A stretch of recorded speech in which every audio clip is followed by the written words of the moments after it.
दोस्तों, जैसा कि आप जानते हैं कि इस बार नवरात्रि 15 अक्टूबर से शुरू होने ही वाली है। केवल 5 ही दिन इसे आने में बचे हैं। कई बार नवरात्रि में ऐसा होता है कि देवी माता स्वयं ही देवी माता दुर्गा अपने भक्तों को कुछ न कुछ संकेत अवश्य ही दर्शाती हैं और इन्हीं संकेतों को काफी लोग समझ नहीं पाते हैं। इनका लाभ कैसे उठाना है, कौन कौन सी चीजों को इन संकेत की प्राप्ति के दौरान करना है, ये ही समझ नहीं पाते हैं और ये संकेत बिल्कुल यूं ही बेकार जैसे हो जाते हैं, क्योंकि इन संकेतों को जानकर कुछ खास और विशेष चीजों को करना बेहद जरूरी होता है, क्योंकि ये साक्षात देवी माता की कृपा से सिग्नल जैसे कि प्राप्त होते हैं और इन्हीं सिग्नल्स को अगर ठीक से समझ लिया जाए, क्या करना है क्या नहीं करना है, इन सिग्नल का क्या मतलब है, कैसे इन्हें समझना है, ये सारी जानकारी इस वीडियो में हम आपको बताएंगे। जैसे कि अगर आप कोई महत्वपूर्ण कार्य करने वाले हैं या किसी कार्य के बारे में सोच रहे हैं, कोई प्लानिंग बना रहे हैं, तो कई बार ऐसा होता है कि नवरात्रि में कुछ न कुछ संकेत और सिग्नल अवश्य ही देवी माता की ओर से प्राप्त होते हैं कि उन्हें करें या फिर ना करें, तो ये सारी चीजों को समझना है। और नवरात्रि में देवी माता की कृपा पाने के लिए काफी लोग पूजा पाठ, व्रत, हवन, यज्ञ आदि वगैरह करते हैं, मंत्रों का जाप भी करते हैं और जितनी भी चीजें उनसे हो पाती हैं अपनी शक्ति के अनुसार निश्चित ही करते हैं, जिससे देवी माता की कृपा उन पर हो सके। और ऐसे में जब देवी माता के व्रत, हवन, यज्ञ, मंत्र साधना आदि वगैरह करते हैं, तो ऐसे में मन में हमेशा ही ये सवाल उठता है कि जो हम कर रहे हैं वो बिल्कुल सही हो रहा है या फिर नहीं हो रहा है। तो आपको बता दें कि देवी माता की ही तरफ से कुछ संकेतों की प्राप्ति होती है, जिसे काफी कम लोग ही समझ पाते हैं। जैसे कि जब भी आप कोई चीजों को करते हैं, जैसे कलश स्थापना लगाते हैं, व्रत आदि वगैरह करते हैं, मंत्र साधनाएं या कोई भी चीजें अगर आप करते हैं, तो उसमें देवी माता की ही तरफ से आपको संकेतों की प्राप्ति होती है, जिन्हें काफी लोग समझ नहीं पाते हैं। तो किस प्रकार समझा जाता है, ये आज के इस वीडियो में हम आपको बताएंगे। इन चीजों को आप अवश्य ही चेक करिएगा कि ये चीजें आपके साथ होती हैं या फिर नहीं होती हैं। जब भी देवी माता प्रसन्न हो जाती हैं या उनकी तरफ से कृपा आनी शुरू हो जाती है, तो वहीं से संकेत भी प्राप्त होते हैं, तो आप इन्हें जरूर ही चेक करें। सबसे पहले तो वीडियो को लाइक करके कमेंट बॉक्स में जय माता दी अवश्य ही लिख दें, जिससे माता रानी की कृपा पर हमेशा ही बनी रहे। तो दोस्तों, आपको बता दें कि नवरात्रि के दिनों में अगर आप व्रत आदि वगैरह रखते हैं, तो ये काफी ज्यादा लाभदायक बताया जाता है। इससे स्वास्थ्य के लाभ तो होते ही हैं, बल्कि आध्यात्मिक लाभ की भी बहुत ही ज्यादा अधिक प्राप्ति होती है। व्रत रखने के काफी ज्यादा फायदे ये होते हैं कि जितनी भी बीमारियां या जितनी भी ब्लॉकेज आपके शरीर में होती है, व्रत करने के कारण वो सारी चीजें बिल्कुल ठीक हो जाती हैं।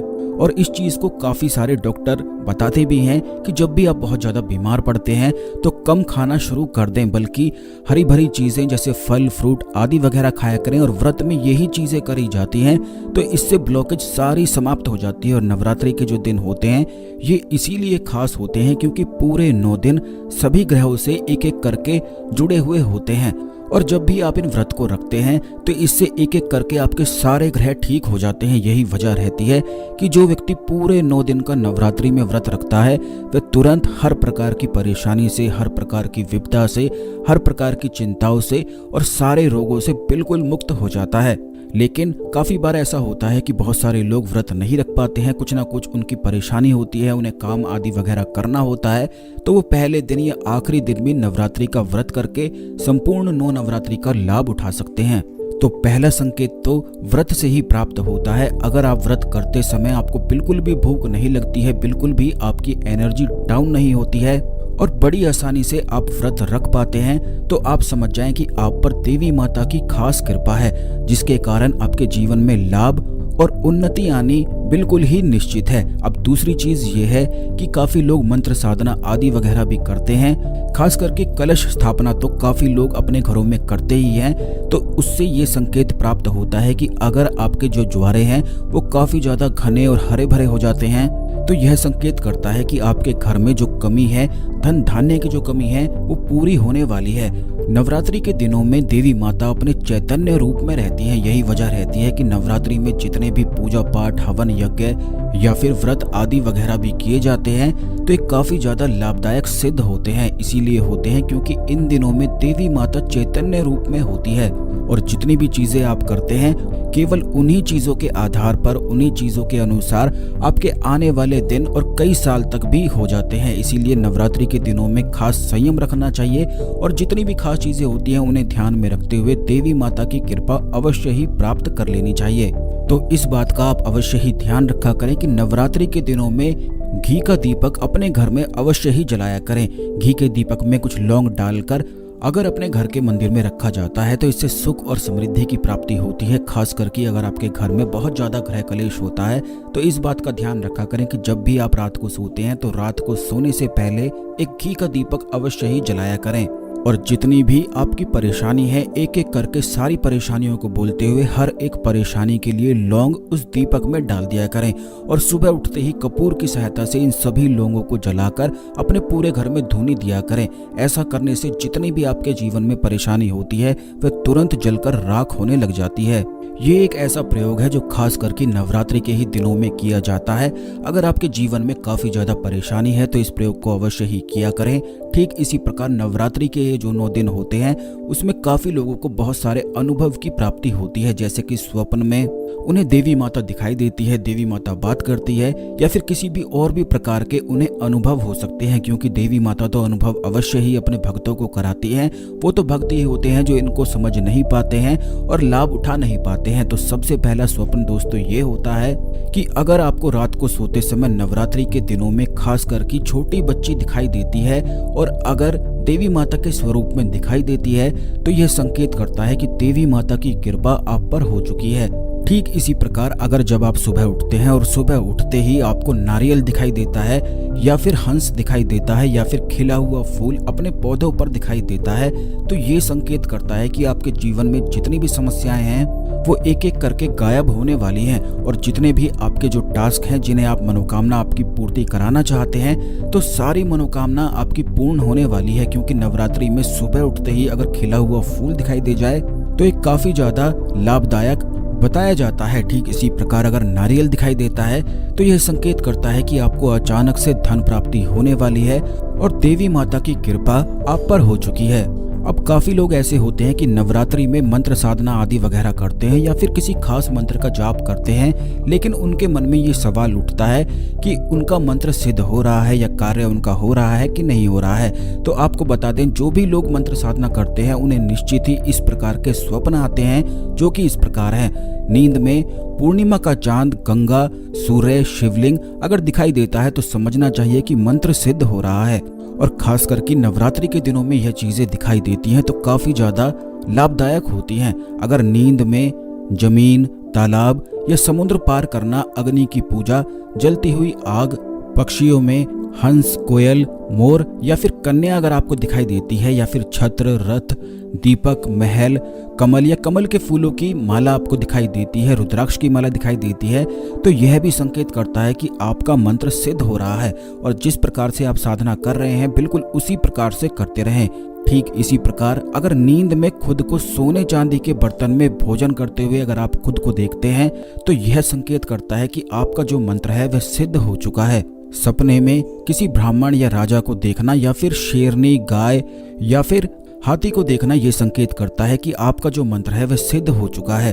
अब इस बात का आपको बेहद खास ध्यान ये रखना है कि जब भी आपको ऐसे संकेत प्राप्त होते हैं तो बिल्कुल भी अपने मंत्र की साधना को आपको रोकना नहीं चाहिए जब तक नवरात्रि समाप्त नहीं हो जाती है। खास करके जो मंत्र साधनाएं होती हैं वह नवरात्रि से शुरू करके दशहरे तक की जाती है और दशमी पर हवन किया जाता है। तो दशमी तक ही आपको यह साधना अवश्य ही करनी चाहिए जिससे इसका भरपूर लाभ प्राप्त हो सके।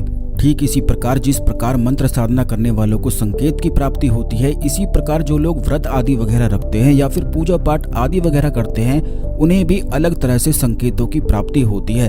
तो उनके संकेत इस प्रकार के होते हैं। पहला संकेत ये होता है कि अगर आपको नवरात्रि में रास्ते में कहीं जाते हुए 16 श्रृंगार में कोई महिला अगर दिखाई दे जाए तो ये समझ लेना चाहिए कि अब आपके जीवन से सारी परेशानियां गायब होने वाली हैं, यानी कि परेशानियों के दिन बिल्कुल लद चुके हैं और आपके ऊपर माता लक्ष्मी की कृपा प्राप्त होने वाली है। ठीक इसी प्रकार अगर आप अपने जीवन में बहुत ही ज्यादा परेशान हैं या किसी समस्या में बहुत ही ज्यादा फंसे हुए हैं तो आपको ये करना चाहिए कि नवरात्रि में रोज सुबह उठते ही लोबान की धुनी या फिर गूगल की धुनी अवश्य ही जलानी चाहिए। काफी लोग ऐसे होते हैं कि अगरबत्ती अपने घर में जलाते हैं, लेकिन आपको बता दें कि अगरबत्ती का इस्तेमाल आपको बिल्कुल भी नहीं करना चाहिए, क्योंकि इसमें बांस की लकड़ी का इस्तेमाल किया जाता है, जो कि हिंदू धर्म में बिल्कुल वर्जित बताया गया है। यानी कि बांस की लकड़ी को जलाना बिल्कुल वर्जित होता है और अगरबत्ती में इसी लकड़ी का इस्तेमाल किया जाता है। और काफी लोग ऐसे होते हैं कि नवरात्रि में रोज सुबह ही इन्हीं अगरबत्तियों का इस्तेमाल करते हैं। तो इस बात का ध्यान रखें कि लोबान अगरबत्ती के स्थान पर और गूगल के स्थान पर अगर जलाया जाता है तो इससे दिव्य शक्तियों का आकर्षण शुरू हो जाता है। बल्कि जिस भी घर में लोबान और गूगल अवश्य रोज जलाया जाता है तो इससे उस घर में नकारात्मक शक्तियां बिल्कुल भी प्रवेश नहीं कर पाती हैं। इस बात का ध्यान रखा करें कि लोबान और गूगल को जलाना देवी माता को आकर्षित करता है। तो इसीलिए अगर आप अपने घर में देवी माता को आकर्षित करना चाहते हैं तो लोबान और गूगल का इस्तेमाल अवश्य ही किया करें। अगर आपके पास लोबान या गूगल नहीं है तो ऐसे में लौंग की धुनी भी आप अपने घर में अवश्य ही जला सकते हैं। लौंग तो सभी के घर में उपलब्ध भी रहती है, तो लौंग की धुनी भी अगर आप अपने घर में देते हैं तो इससे भी काफी ज्यादा लाभ की प्राप्ति होती है। जैसे कि अगर आपको शत्रु बहुत ज्यादा परेशान करते हैं तो नवरात्रि के दिनों में लौंग की धुनी अगर दी जाती है, खास करके सरसों के तेल में अगर लौंग डालकर नवरात्रि की सब रात्रियों पर यानी कि केवल रात में ही ये सरसों के तेल का दीपक लौंग डालकर अगर जलाया जाता है तो इससे संपूर्ण शत्रु पराजय होते हैं।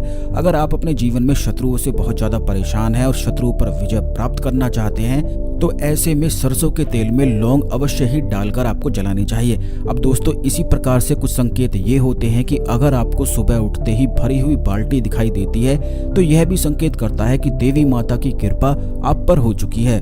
जब भी आप मंदिर जाते हैं, क्योंकि काफी लोग मंदिर भी जाते हैं नवरात्रि में तो रोज सुबह सुबह जाते हैं, और मंदिर से जब आप निकलते हैं तो निकलते समय अगर आपको कोई गाय आदि वगैरह दिखाई दे जाती है, खास करके गाय अगर आपका रास्ता काट देती है तो यह संकेत करता है कि आपकी मनोकामना पूर्ण होने वाली है। यानी कि जिस भी मनोकामना को आप मंदिर में बोल के आए हैं वो मनोकामना पूर्ण होने वाली है। इसीलिए कहा भी जाता है कि अगर आप मंदिर जाते भी नहीं हैं तब भी आपको नवरात्रि के दिनों में देवी माता के मंदिर अवश्य ही जाना चाहिए। खास करके अपनी मनोकामनाओं को बोलने जाना चाहिए, जिससे जब भी आप बाहर निकलते हैं और संकेतों की आपको प्राप्ति हो जाती है तो यह संकेत करता है कि आपकी जो मनोकामना है वह बहुत ही जल्दी पूर्ण होने वाली है। काफी लोग तो ऐसे होते हैं कि पूजा पाठ, हवन यज्ञ या कोई भी साधना आदि वगैरह नहीं कर पाते हैं। तो ऐसे में आपको केवल इतना करना चाहिए कि नवरात्रि के दिनों में मंदिर अवश्य ही जाया करें।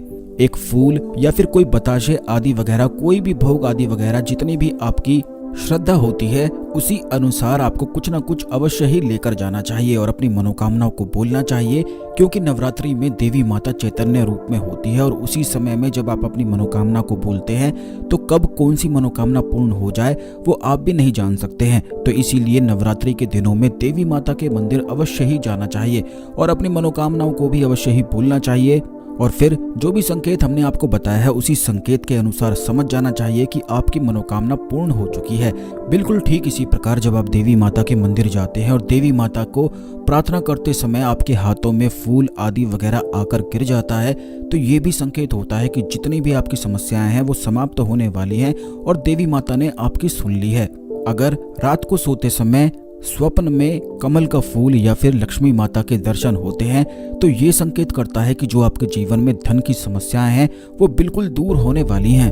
अब काफी लोग ऐसे होते हैं कि अपने घर में कलश स्थापना अवश्य ही करते हैं, लेकिन उनके मन में भी ये सवाल होता है कि उनकी कलश स्थापना सही से हुई है या फिर नहीं हुई है। तो दोस्तों आपको बता दें कि हमेशा कलश की जो स्थापना होती है वह ईशान कोण यानी उत्तर पूर्व दिशा में ही करनी चाहिए। इस दिशा को देवताओं का स्थल बताया गया है और अखंड ज्योति की दिशा जो होती है, क्योंकि काफी लोग अपने घर के मंदिर में अखंड ज्योति भी जलाते हैं, तो अखंड ज्योति की जो दिशा होती है वो आग्नेय कोण होती है। अगर नवरात्रि के दिनों में देवी माता की जो मूर्ति है वह ईशान कोण में लगा दी जाती है तो इससे पूरे घर में सकारात्मक प्रभाव बना रहता है, क्योंकि ईशान कोण जो होता है वह आपके घर का अगर कमजोर होता है तो इससे उस घर में सभी लोगों के मन में हमेशा ही द्वंद्व सा चलता रहता है और काफी ज्यादा परेशानियां उस घर में होती हैं। इसीलिए ईशान कोण को ऐसे ही खास दिनों पर चार्ज करना चाहिए। कलश स्थापना या देवी माता की मूर्ति आदि वगैरह ईशान कोण में नवरात्रि के दिनों में अवश्य ही रखना चाहिए। अगर आपका घर का मंदिर ऐसे स्थान पर है जहां पर ईशान कोण में आप ना रख सकें तो इस बात का ध्यान रखें कि छोटी सी कोई भी देवी माता की मूर्ति लाकर ईशान कोण में स्थापित आप कर दें और वहां पर रोजाना आटे का दीपक एक चौमुखी अवश्य ही जलाया करें, जिससे चारों दिशाएं आपके घर में सकारात्मक हो सकें, क्योंकि अगर आप अपने घर की दिशाओं को सुधार लेते हैं तो इससे काफी ज्यादा परिवर्तन जीवन में आने लग जाता है। इसीलिए ईशान कोण को जरूर ही चार्ज करना आवश्यक रहता है। और ये बातें काफी लोगों को पता नहीं होती हैं, लेकिन हम अपने चैनल में हमेशा ही खास चीजों को बताते हैं जो काफी ज्यादा लाभदायक होती हैं। इसीलिए चैनल को अवश्य सब्सक्राइब करके रखें, बेल बटन दबा कर रखें, जिससे कोई भी वीडियो मिस न हुआ करे। अब दोस्तों आपको ये भी बता दें कि छत पर भी कुछ ऐसे संकेतों की प्राप्ति होती है जो नवरात्रि में ये दर्शाते हैं कि देवी माता की कृपा हो चुकी है। जैसे कि अगर आपके घर में नवरात्रि के ही खास दिनों में पीपल का वृक्ष उग जाता है तो ये संकेत करता है कि आपके जीवन में खुशहाली आने वाली है। काफी लोग ऐसे होते हैं कि जब भी उनके घर में पीपल का वृक्ष उग जाता है तो काफी ज्यादा डर जाते हैं और काफी ज्यादा घबरा जाते हैं कि अब क्या करना चाहिए। तो दोस्तों आपको बता दें कि जब भी आपके घर में खास करके ऐसे खास दिनों में कुछ ऐसे ही वृक्ष आपके घर में अपने आप ही उग जाते हैं, जैसे कि पीपल का वृक्ष होता है वह सभी लोगों के घर में काफी बार उग जाता है। तो नवरात्रि के ही दिनों में पीपल के इस वृक्ष को निकालकर बड़ी सावधानी पूर्वक आपको किसी भी मंदिर में जाकर लगा देना चाहिए। ऐसा करने से हर मनोरथ की सिद्धि होती है और जितने भी आपके कार्य हैं वे सारे सिद्ध होते हैं। कभी भी पीपल के वृक्ष को आप नुकसान ना पहुंचाया करें, क्योंकि यह दिव्य वृक्ष होता है और वृक्षों में इसे वृक्षराज कहा जाता है। भगवान विष्णु का अवतार इस वृक्ष को कहा जाता है। तो कभी भी इस वृक्ष को भूल कर भी नुकसान आप ना पहुंचाया करें, बल्कि इस वृक्ष को सावधानी पूर्वक निकालकर किसी भी मंदिर में स्थापना आपको कर देनी चाहिए। खास करके जो माता लक्ष्मी के मंदिर होते हैं या फिर भगवान विष्णु का मंदिर हो, वहां पर जाकर आप इस वृक्ष को लगाकर आ जाएं। बस इतना ही कार्य आपको करना है, क्योंकि काफी लोगों के मन में सवाल हो जाता है, ये अड़चन आ जाती है और वे चिंता करने लग जाते हैं कि इस वृक्ष का अब क्या करें। तो ऐसे में किसी भी मंदिर में इसे लगाया जा सकता है। अगर आप चाहते हैं कि अचानक से आपको धन प्राप्ति हो तो आपको नवरात्रि के ही दिनों में बहती हुई नदी में कुछ सिक्के प्रवाहित करने चाहिए। क्योंकि कुछ सिक्के प्रवाहित करने से, क्योंकि जैसा कि पिछले वीडियोस में भी हमने आपको काफी बार बताया है, नवरात्रि के ये जो 9 दिन होते हैं उनमें अलग अलग ग्रहों के भी उपाय करने चाहिए, क्योंकि इसी से संपूर्ण ग्रह भी ठीक होते हैं। नवरात्रि के 9 दिनों में ग्रहों से जुड़े हुए उपाय भी अगर आप करते हैं तो इससे भी काफी ज्यादा लाभ की प्राप्ति होती है। तो जिन लोगों को अचानक से धन प्राप्ति के योग बनाने हैं तो उसके लिए बहती हुई नदी में अगर तांबे के सिक्के प्रवाहित किए जाते हैं तो इससे तुरंत राहु और केतु ग्रह के अच्छे प्रभाव मिलने लग जाते हैं। खास करके जिन लोगों को मन में हमेशा ही डर बना रहता है, अब वह डर किसी भी चीज का हो सकता है, तो आपको केवल इतना करना है, क्योंकि राहु ग्रह के खराब होने की वजह से वह मन में हमेशा ही डर बना रहता है। तो इस बात का आप ध्यान रखा करें कि बहती हुई नदी में कुछ सिक्के अवश्य ही प्रवाहित किया करें। ऐसा करने से राहु ग्रह बलवान बनता है और जैसे ही राहु ग्रह बलवान हो जाता है तुरंत ही मन तो शांत हो ही जाता है, बल्कि अचानक से धन प्राप्ति के योग भी बन जाते हैं। जो लोग अपने घर में अखंड दीपक आदि वगैरह जलाते हैं वो इस बात का ध्यान रखा करें कि जब भी अगर आपके जीवन में शत्रुओं की समस्या होती है तो अपने अखंड दीपक में आप लौंग हर एक दिन रोज एक एक करके अवश्य ही डाला करें और दशमी के दिन इन्हीं सारी लौंग को मिलाकर हवन करना चाहिए। ऐसा करने से जितने भी उनके शत्रु होते हैं सारे परास्त हो जाते हैं। क्योंकि कुछ घर ऐसे होते हैं कि उनके घर में सारी चीजें होती हैं लेकिन वह अपने शत्रुओं से काफी ज्यादा परेशान रहते हैं। तो ऐसे में अखंड दीपक में अगर रोज एक लौंग डाली जाती है और दशमी पर इन्हीं लौंग के साथ हवन किया जाता है तो इससे संपूर्ण शत्रुओं पर विजय प्राप्त होती है। ठीक इसी प्रकार अगर आपका कोई व्यवसाय है और आपका व्यवसाय बिल्कुल भी नहीं चलता है तो इस बात का ध्यान रखा करें कि अपने अखंड दीपक में थोड़ी थोड़ी केसर रोज ही आपको डालनी चाहिए।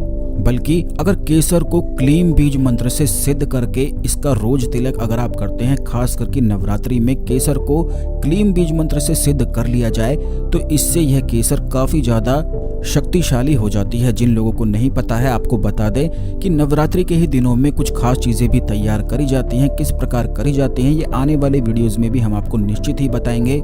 लेकिन अगर क्लीम बीज मंत्र से केसर को अभिमंत्रित कर लिया जाए, केसर को हाथ में पकड़ते हुए 10,000 बार क्लीम बीज मंत्र का अगर जाप कर लिया जाता है तो इससे यह केसर अभिमंत्रित हो जाती है और फिर रोजाना इसी केसर से तिलक करने पर व्यवसाय दुगनी तेजी से चलता है। जिन लोगों को नौकरी में प्रमोशन नहीं प्राप्त हो रहा है उन्हें नौकरी में प्रमोशन की प्राप्ति होती है, और जो भी लोग कर्जे से अपने जीवन में काफी ज्यादा परेशान हैं तो उनके कर्ज मुक्ति के पूरे पूरे योग बनते हैं, क्योंकि यह जो केसर होती है इसी से सम्मोहन और आकर्षण भी बढ़ता है।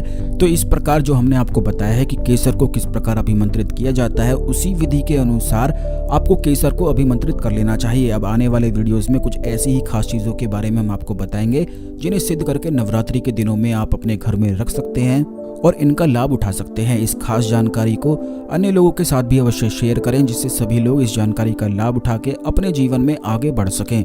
इसी प्रकार की ज्ञानवर्धक जानकारी हमेशा पाने के लिए चैनल को अवश्य सब्सक्राइब करके बेल बटन अवश्य ही दबा दें। तो आज के लिए केवल इतना ही। ओम नमः शिवाय, जय माता दी।